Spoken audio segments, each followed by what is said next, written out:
Well-Trained Mind Press presents The Boxcar Children by Gertrude Chandler Warner. Read by Jim Weiss.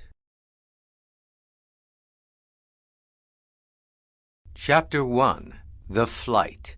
About 7 o'clock one hot summer evening, a strange family moved into the little village of Middlesex.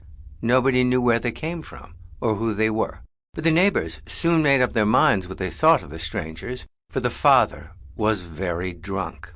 He could hardly walk up the rickety front steps of the old tumble-down house, and his 13-year-old son had to help him. Toward 8 o'clock, a pretty, capable-looking girl of 12 came out of the house and bought a loaf of bread at the baker's. And that was all the villagers learned about the newcomers that night. "There are 4 children," said the bake-shop woman to her husband the next day, "and their mother is dead. They must have some money, for the girl paid for the bread with a $1 bill. "Make them pay for everything they get," growled the baker, who was a hard man. "The father is nearly dead with drink now, and soon they will be only beggars." This happened sooner than he thought. The next day, the oldest boy and girl came to ask the bake-shop woman to come over. Their father was dead. She went over willingly enough, for someone had to go, but it was clear that she did not expect to be bothered with 4 strange children, with the bakery on her hands and 2 children of her own. "Haven't you any other folks?" she asked the children. "We have a grandfather in Greenfield," spoke up the youngest child, before his sister could clap her hand over his mouth. "Hush, Benny," she said anxiously. This made the bake-shop woman suspicious. "What's the matter with your grandfather?" she asked. "He doesn't like us," replied the oldest boy reluctantly. "He didn't want my father to marry my mother, and if he found us, he would treat us cruelly." "Did you ever see him?" "Jess has. Once she saw him." "Well, did he treat you cruelly?" asked the woman, turning upon Jess. "Oh, he didn't see me," replied Jess. "He was just passing through where we used to live, and my father pointed him out to me." "Where did you used to live?"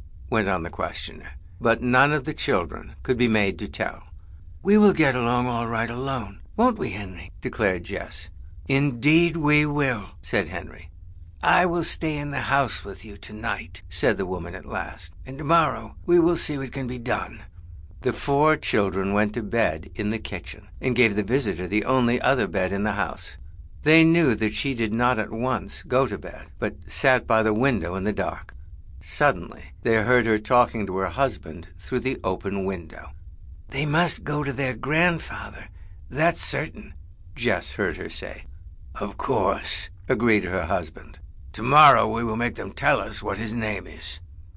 Soon after that, Jess and Henry heard her snoring heavily. They sat up in the dark. "Mustn't we surely run away?" whispered Jess in Henry's ear. "Yes," whispered Henry. "Take only what we need most. We must be far off before morning, or they will catch us."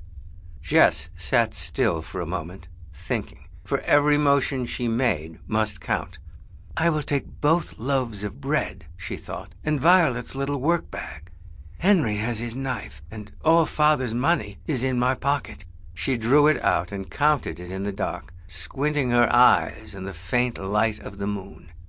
It amounted to nearly $4. "You'll have to carry Benny until he gets waked up," whispered Jess. "If we wake him up here, he might cry."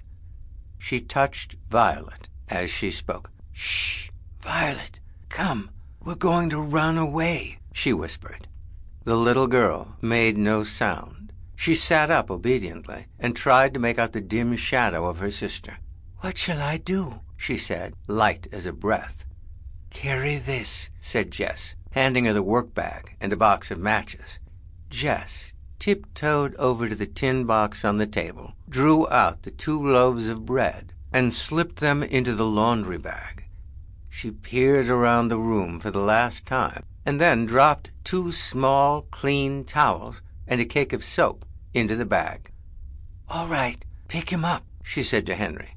Henry bent over the sleeping child and lifted him carefully. Jess took the laundry bag, turned the doorknob ever so softly. Sample complete. Ready to continue?